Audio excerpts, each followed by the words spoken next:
This lecture is going to cover the 11 major body systems in human anatomy. As I said, that there are 11 main systems found within the human body. For each system, you're going to need to be responsible for knowing, of course, each system name, the organs or structures found within the system, the function or functions of the system, and every system's relationship to one another. Okay, the first system is the Integumentary System. This consists of your skin. Some of the main functions is that your skin, of course, protects your internal body. It provides some external support. And, of course, it has many sensory receptors. So if we're talking about relationship to other systems, even though we haven't gone over some of them, it protects any internal system. And, of course, the sensory receptors found within the skin are associated with the nervous system. Okay, next we have the skeletal system. The main structure in this are your bones, of course, any of your bones. Now, they provide internal support, allow for muscle attachment, and produce blood cells. So connections to other systems to this are pretty straightforward. Allowing for muscle attachment, of course, relates to the muscular system, and production of blood cells relates to the circulatory system. Now, the main structures in the muscular system are the muscles. The muscles move bones and therefore move the body. And of course they produce body heat. Again, we mentioned before in the skeletal system that it has a relationship to the muscular system for moving bones. And body heat, the production of body heat causes you to sweat, and sweat glands are found within the skin, or your integumentary system. Now your nervous system consists of neurons. Those are also known as nerve cells. And, of course, your nervous system regulates all body activities. If you think the brain is one of the main structures in the nervous system, of course, it controls all the things you do in your body. The nervous system is also responsible for learning and responsible for memory. Now, because your nervous system regulates all body activities, you can really connect it to any body system. Now, your endocrine system consists of hormones. Hormones, of course, chemically regulate body activities. Now, most people, when they think of hormones, they think of the two main sex hormones, estrogen and testosterone. So, of course, that would relate to your reproductive system. However, there are tons of other hormones in your body that are not sex hormones, and they can be related to almost any other system. The respiratory system consists of the lungs, trachea, mouth, nose, among other structures. And he's responsible for the exchange of gases between the outside and the inside of the body. Of course, you want to get oxygen into your body, carbon dioxide, a gaseous waste, out of your body.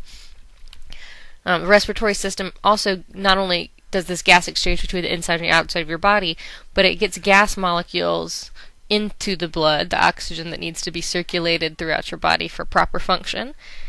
But it also removes molecules from the blood, again, in this case, the carbon dioxide waste. So you can, of course, relate it to the circulatory system. It can also be related to the integumentary system because you need holes in your body to get the air in and out of.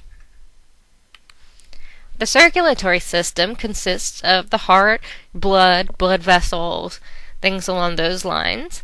And the major functions of this are to transport nutrients and gases to cells. Nutrients being various things you get from digestive system, such as potassium, calcium, sodium, and of course that's a relation to the digestive system. And it also removes waste from the cells. Right, for instance, we were talking about with the respiratory system getting carbon dioxide out of the cells and out of the system through the blood and then into the lungs. So again, that's a relation to the respiratory system. The lymphatic system main structure are your lymph glands. It might be hard to tell from this picture, but they're the purple dots located throughout your body. And the lymphatic system deals with immunity, and it also is responsible for some minor fat absorption. Now you can see there are two purple dots on that drawing located right around your throat, and if you've ever felt when you're sick that you have those swollen glands right there in your throat, those are your lymph glands. They're responsible for the production of some white blood cells, so again that's a relationship to your circulatory system.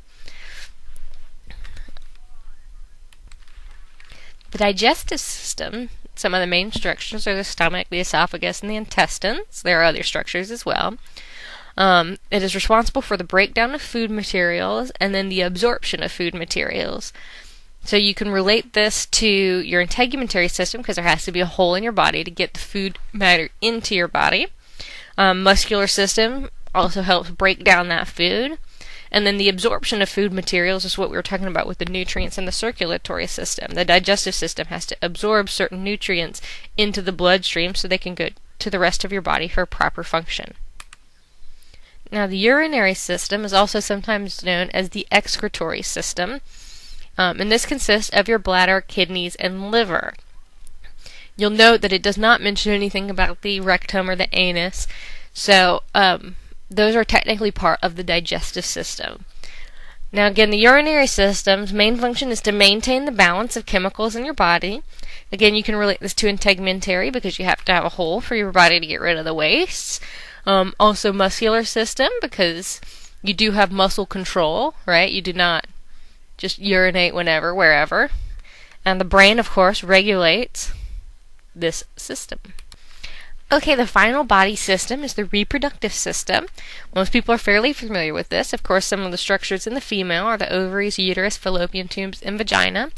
And of course, the males have some separate structures. In this case, the penis, sperm, vas deferens, testes, on and on and on.